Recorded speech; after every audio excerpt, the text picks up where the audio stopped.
When the structure of the vault particle was solved, we could see how 78 proteins fit together to form the amazing and elegant shell of the particle.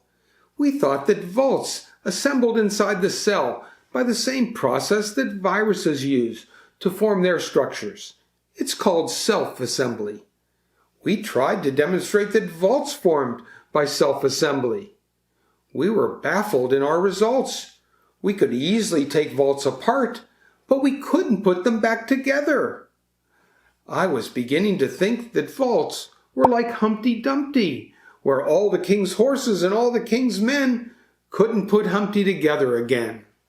Hi, I'm Lenny Rome, the vault guy. I'm a cell biologist and a nanotechnologist. My passion is a common particle of the human cell. It's called a vault. In my last video, I introduced X-ray crystallography, and I showed you this detailed atomic structure of the vault, solved by Hideki Tanaka in Japan. If you haven't seen it, I'll put a link below. Today, I want to cover three things.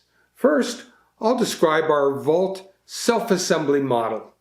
Second, I'll explain the problems that force us to reconsider the process. And finally, I'll detail our attempts to put DNA into the vault. Stick around. I'm going to introduce a new collaborator who just might be the best cryo-electron microscopist in the world. Let's kick off today's lessons with a quick review of vault structure. The vault is made from two identical halves, and each half is made from 39 copies of the major vault protein, which we call MVP. I've taken a half vault and painted one of the MVPs black. The others are white, and lined up, they encircle the vault. Here's a more detailed picture of a half vault, with one MVP colored orange, and the other chains colored alternately with blue and yellow.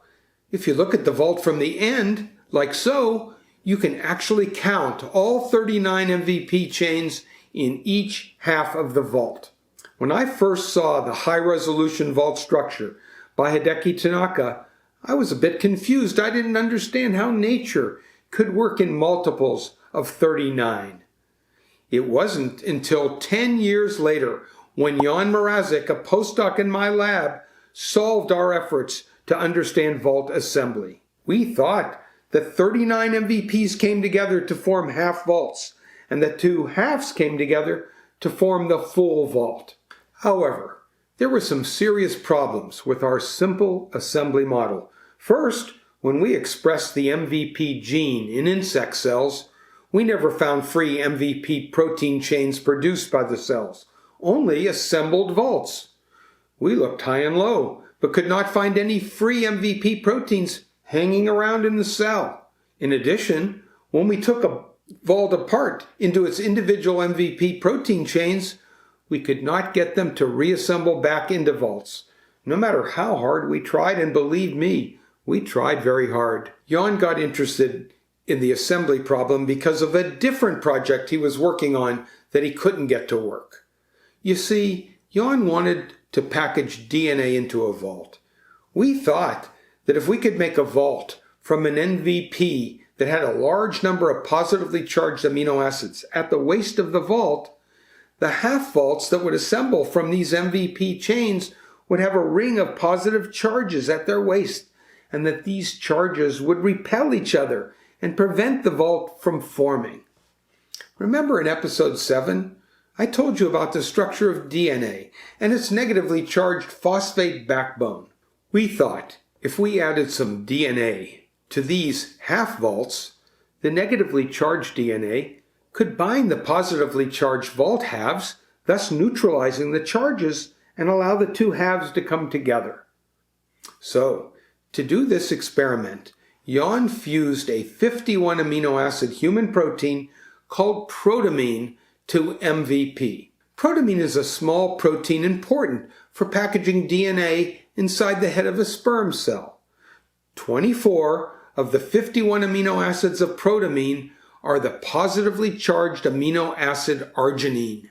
Jan expressed the MVP protamine in insect cells. He expected to find vaults that could not come together because of all the protamine at the waist. However, what we found was quite puzzling. Instead of making half vaults, the insect cells made perfect whole vaults. These vaults appeared to be the most perfect looking vaults I had ever seen. There were no broken or half vaults present. It turned out that these vaults were even more stable than vaults without the protamine tag. When we added DNA to the vaults, nothing happened. We couldn't understand how vaults could self-assemble from halves and form in the presence of so many positively charged amino acids that should be repelling each other. Now, around this time, we had started working with a new cryo-EM group at UCLA, led by Hong Zhao. Hong was then a rising star in the cryo-EM field. We asked Hong if he could carry out a quick cryo-EM reconstruction on the protamine vault that Jan had made. Here is the structure that Hong's group quickly generated. At the waist of the vault, the added protamine chains formed a tight, donut-like density. The material clustered around the waist of the vault are the 78 protamine chains, colored yellow and orange. These would be highly charged. We modeled a rough protamine structure within the extra density, and it was clear that the protamines were tightly packed against one another. This is shown in the blown-up part of the structure, where the positive charges are illustrated. The formation of this vault was completely inconsistent with our self-assembly model. How could two half vaults, with each half terminating in nearly 1,000 positive charges, overcome the significant charge repulsion to come together? I'm Lenny Rome, the Vault Guy. Join me in the next episode, where I tell you how this failure to make half vaults led us to finally understand how vaults are assembled inside the cell. Please remember to subscribe.